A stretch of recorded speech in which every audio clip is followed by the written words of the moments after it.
Passons donc à la deuxième question. Bonjour François Asselineau. Que prévoyez-vous pour les étudiants-chercheurs, étudiants à la recherche de stages à l'étranger vis-à-vis d'Erasmus? Vous vous êtes déjà exprimé sur les étudiants et les collégiens.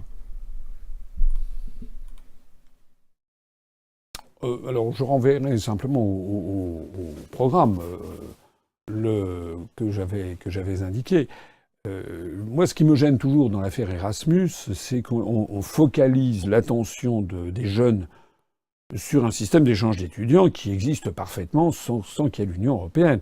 Je rappelle d'ailleurs que dans le programme Erasmus, il y a la Suisse qui ne fait pas partie de l'Union européenne, qui pourtant participe au programme Erasmus.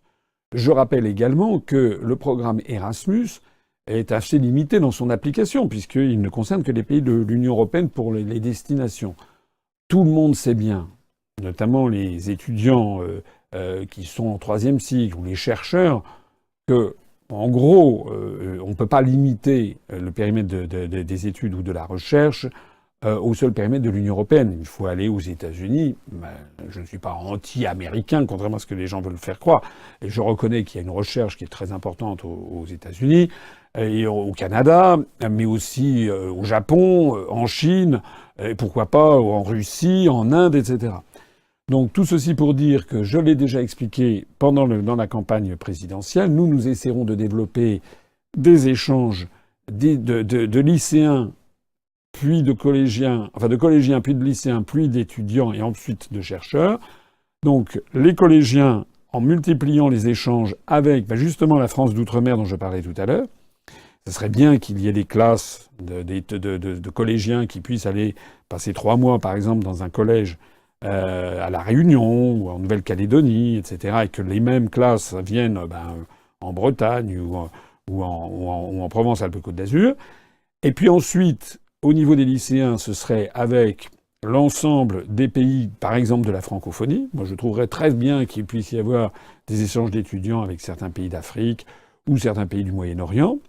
La francophonie, d'ailleurs, au sens large, peut-être aussi la Suisse, la Belgique, etc.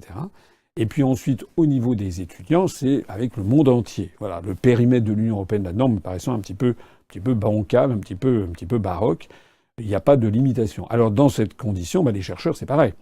Je pense qu'il faut que les chercheurs puissent avoir la faculté d'aller dans des pays sans être limités par le périmètre de l'Union européenne. C'est pas moi qui ai passé 1 an et demi de ma jeunesse, lorsque j'étais coopérant au Japon, après ma scolarité à HEC, c'est pas moi qui veux dire le contraire. Il y a un proverbe en français qui dit « Les voyages forment la jeunesse », c'est dans l'expérience d'une vie. Passer 6 mois, 1 an et demi, comme je l'ai fait, dans un pays très lointain, en plus un pays dans une zone culturelle, civilisationnelle totalement différente, comme pouvait être le Japon, mais c'est vrai aussi de la Chine, ça serait vrai de l'Inde, ça serait vrai du Brésil, eh bien tout ceci, c'est extrêmement formateur pour un être humain au XXIe siècle.